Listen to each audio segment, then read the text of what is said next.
வணக்கம் guys, welcome back to Moto Express. இன்றைக்கி நம்ம வீடியோவில் தான் பார்க்க போகிறோம் அப்படின்னா, வண்டி புது டயர் வாங்க வந்திருக்கேன்.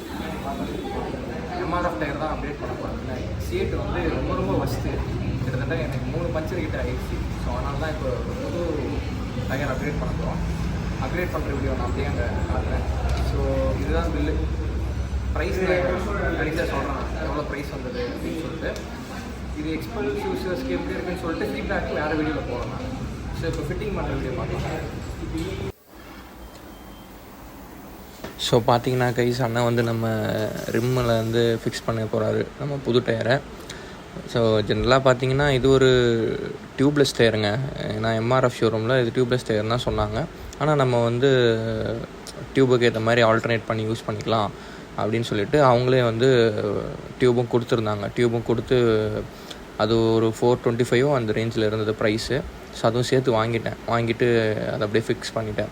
நான் ஓல்டு டயர்லேருந்து புது டயர் அப்கிரேடுக்கான மெயின் ரீசனே பார்த்திங்கன்னாங்க, நம்ம சியேட் வந்து பார்த்திங்கன்னா கிட்டத்தட்ட பஞ்சர் நிறையா விழுந்துக்கிட்டே இருந்தது. பட்டன்ஸ் இருந்த மாதிரியே இருக்கும், ஆனால் சென்டரில் வந்து வீக் ஆகிட்டே இருந்துச்சு. பார்த்திங்கன்னா ஆணி ரொம்ப இறங்குது. எனக்கு ஆஃப் ரோடில் அந்தளவுக்கு டயர் கிரிப்னஸும் இல்லை. ஸோ அதனால தான் வந்து நான் மெயினாக அப்கிரேட் பண்ணிடலாம். கிட்டத்தட்ட 3 டியூப் மாற்றிட்டேன். ஸ்டாக்லேருந்து இன்னொரு டியூப்பு, அதுக்கப்புறம் இப்போ ரீசெண்டாக இன்னொரு டியூப்பு மாற்றி எனக்கு திரும்ப டயர் வந்து பஞ்சராக தான் செஞ்சது. ஏன்னா டயரோட கண்டிஷன் கொஞ்சம் வீக் ஆகிடுச்சு. கிட்டத்தட்ட அது ஒரு 27,000 கிலோமீட்டர்கிட்ட ஓட்டிட்டேன். சரி, அதனால தான் சரி நம்ம அப்கிரேட் பண்ணலாம் அப்படின்னு சொல்லிட்டு நான் எம்ஆர்எஃப் அப்கிரேடுக்கான ரீசனே. ஸோ இந்த டயரோட ஃபீட்பேக் வந்து நான் நிறைய யூடியூப் சேனல் செக் பண்ணி பார்த்தேன். நிறைய பேர் இதுவும் போடுறாங்க. சரி நம்மளும் நம்ம வண்டிக்கு ட்ரை பண்ணுவோமேன்னு சொல்லிட்டு எம்ஆர்எஃபே போட்டாங்க. பிகாஸ் 6 இயர்ஸ் வாரண்ட்டி கொடுக்குறாங்க. ஸோ அந்த ஒரு மெயின் ரீசன் தான். ஸோ அதனால தான் வந்து நம்ம சூஸ் பண்ணது. ஸோ இந்த வீடியோ வந்து வாய்ஸ் ஓவர் கொடுக்குறதுக்கான மெயின் ரீசனே அங்கேருந்து அவ்வளோ நாய்ஸு பார்த்தீங்களா. எஸ், அதே தான். டக்குன்னு வேலை ஆகிட்டே இருந்துச்சு. ஏன்னா அவங்களுக்கு வேலை இருந்துகிட்டே இருந்தது. ஸோ ஏர் செக் பண்ணுறாரு.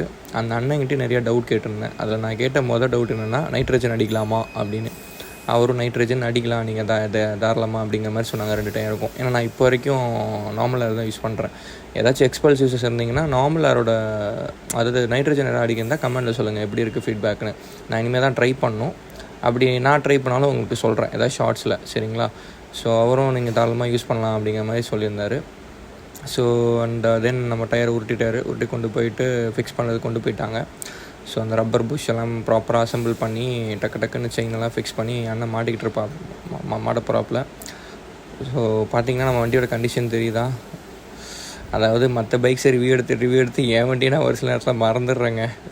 அதாவது இவங்க கூட அந்தளவுக்கு டைமே ஸ்பெண்ட் பண்ண முடியல. ஒர்க்குக்கு போகிறோம் வரோம், லாங்குக்கும் இங்கே பெருசாக போக முடியல. ஸோ இந்த டயர் அப்கிரேட் பண்ணதுக்கு மெயின் ரீசன் நான் அடுத்து ஏதாவது லாங் ட்ரிப் போகலாம் தான், இல்லை ஒரு 1 டே ட்ரிப்பாச்சும் அட்லீஸ்ட் போகணும். ஏன்னா அந்த ஓல்டு டயர் வச்சு நீங்கள் அதிகமாக ட்ராவல் பண்ணாதீங்க, சேஃப் இல்லைன்னு சொல்லிட்டாங்க. ஸோ அதனால தான் சரி எதுக்கு ரிஸ்க் எடுக்கணும்னு சொல்லிட்டு நம்ம அந்த டயர் அப்கிரேட் பண்ணதுக்கான மெயின் ரீசனே அதுதான். ஸோ நல்லா தான் இருக்குங்க. ஏன்னா 6 இயர்ஸ் வாரண்ட்டிலாம். அண்ட் அதே மாதிரி நீங்கள் வாரண்ட்டி வந்து இங்கேயும் க்ளைம் பண்ணிக்கலாம். அப்படி இல்லை இங்கே கொஞ்சம் டிலே ஆகிற மாதிரி இருந்துச்சுன்னா நீங்கள் மெயினான ஷோரூம், அதாவது மெயின் ஷோரூம் பார்த்தீங்கன்னா மதுரவாயில் கிட்டே இருக்குது அப்படிங்கிற மாதிரி சொன்னாங்க. அங்கே போய் நீங்கள் டேரெக்டாகவே பார்த்துக்கலாம், அங்கே வேகமாக பண்ணி கொடுப்பாங்க மாதிரி சொன்னாங்க. அது ஒரு நல்ல ஆப்ஷன் தான். டயர் ரிலேட்டடாக நம்ம எதாவது வாரண்ட்டி க்ளைம் பண்ணோம் அப்படின்னா. ஸோ நீங்கள் என்ன டயர் யூஸ் பண்ணுறீங்கிறதும் கமெண்ட்டில் சொல்லுங்கள். ஸோ இதுதான் நம்ம இந்த வீடியோவில் வந்து டிஸ்கஸ் பண்ணுறது. நான் ஃபைனலாக சொல்கிறேன் உங்களுக்கு இந்த டயரோட ப்ரைஸு.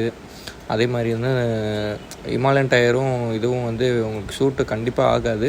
அதனால் யாருமே வந்து இமாலயன் டயர் வேணும்னு சொல்லி அதை போட்டுறாதீங்க. இதோட சைஸ் வேறு, அதோட சைஸ் வேறு பேக்கு. ஸோ ஃப்ரண்ட்டு மட்டும் தான் ஒரே மாதிரி இருக்கும். ஸோ பேக் வந்து வேறு மாதிரி இருக்கும்.